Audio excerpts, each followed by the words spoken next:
Kenapa di Indonesia kita bermanhaj Syafi'i? Bukan manhaj ya, madhab. Beda. Manhaj itu adalah metode hidup, manhaj. Kalau madhab itu pemahaman. Pemahaman dari sisi fikih. Kenapa Indonesia mayoritas? Ya itu memang karena madhab Syafi'i yang dulu dibawa oleh para ulama-ulama kesini.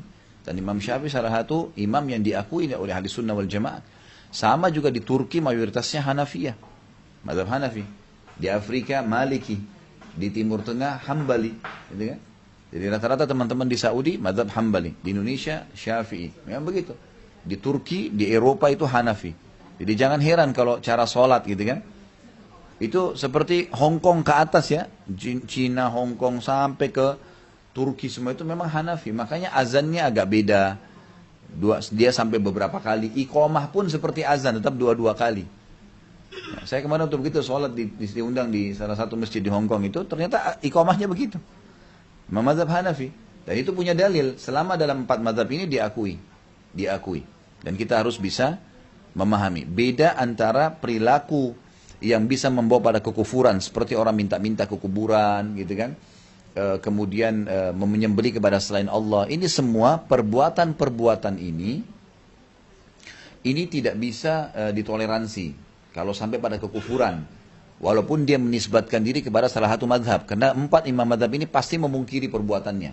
Seperti di Indonesia banyak orang yang mengaku Syafi'i tapi ngambil tanah-tanah kuburan. Minta-minta pada kuburan. Ini dalam madhab Imam Syafi'i sendiri dilarang. Nggak boleh ini. Kalau Imam Syafi'i hidup sudah dilarang itu pasti. Nggak mungkin. Dalam buku-buku beliau tidak pernah menyebutkan bolehnya suruh minta-minta pada kuburan gitu kan. Nah ini sesuatu yang sudah sampai pada penyimpangan. Ini harus diluruskan. Tapi kalau masalah yang berselisih ulama cuma masih punya dalil. Seperti Imam Syafi'i bilang kunut subuh, Imam Ahmad bilang tidak kunut subuh. Ini toleransi. Harus kita bisa menerima itu. Tapi kita bisa menjalankan apa yang kita paling yakini, gitu kan? Terutama kita kembalikan kepada dalil yang paling kuat.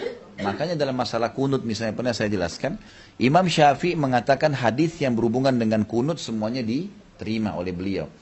Imam Ahmad muridnya, dan memang Imam Ahmad lebih faham masalah hadis. Karena Imam Syafi'i pernah bilang, hai Ahmad, kalau sampai kepadamu berhubungan dengan hadis Rasulullah SAW, sampaikan kepada kami karena kau lebih faham. Imam Ahmad melemahkan hadis itu kan. Nggak boleh ini dalam hadis ini tidak bisa dipakai menurut Imam Ahmad. Setelah Imam Syafi'i ke Mesir, tinggal di Mesir, dan Imam Ahmad tinggal di Irak, jaraknya jauh kan. Nah murid-muridnya ini sering menukil pendapat satu sama yang lain. Jadi kelihatan perselisihan pendapat memang besar.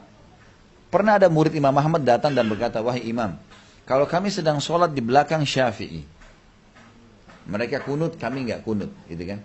Apa yang kami harus lakukan? Kunut atau tidak? Kata Imam Ahmad, kalau kau tidak mau kunut, jangan sholat dengannya. Artinya jangan sholat. Maksudnya apa? Kunut lah. Apa hubungannya tidak kunut? Karena masih ada dalil, gitu kan? Masih ada pemandu, ini namanya masalah khilafiyah. Di Indonesia sekarang teman-teman yang belajar ini, apalagi sudah mulai masuk pengajian sunnah, biasanya mereka tidak bisa memilah mana yang bid'ah mukaffirah, mana bid'ah yang masih masalah khilafiyah. Kalau bid'ah mukaffirah, kayak tadi saya bilang, ambil-ambil tanah kuburan, taruh air, dianggap berkah lah, beristighatsah, minta tolong kepada kuburan tersebut. Ini kufur, ini bahaya. Nggak boleh. Dalam madhab 4 pun ditolak ini sebenarnya. Tapi kalau masalah perselisihan tentang ada hadis, cuma yang satu lemah, yang satu mengatakan boleh dipakai, ini perselisihan di antara ulama. Kita kalau mau lebih dalam menuntut ilmu, cari dalil yang paling kuat, kemudian kita ikutin. Jadi tidak harus kita, oh ya saya madhab Syafi'i, lalu semua madhab Syafi'i saya ambil. Bisa saja ada pendapat beliau yang bertolak belakang dengan hadis, maka kita dahulukan pendapat ulama yang lain. Boleh kita bermadhab dari salah satu 4 ini, tapi jangan fanatik dengan pendapat itu. Sehingga kita langsung memvonis orang lain salah sementara masih ada dalil. Kalau ini bisa difahamin, tidak ada perselisihan sebenarnya di antara umat. Karena hadis yang mengatakan ikhtilafu ummati rahmah, perselisihan umatku rahmat, ini hadisnya nggak benar. Gitu kan? Masa Nabi SAW suruh kita berselisih? Gitu kan? Nabi SAW suruh kita bersatu, bukan berselisih. Mestinya memang tidak ada perselisihan. Karena Tuhan kita satu Allah. Nabi kita satu Nabi Muhammad SAW. Quran kita satu. Hadis-hadis Nabi jelas. Gitu kan? Ini cuma kadang-kadang egoisme yang ada masuk di situ.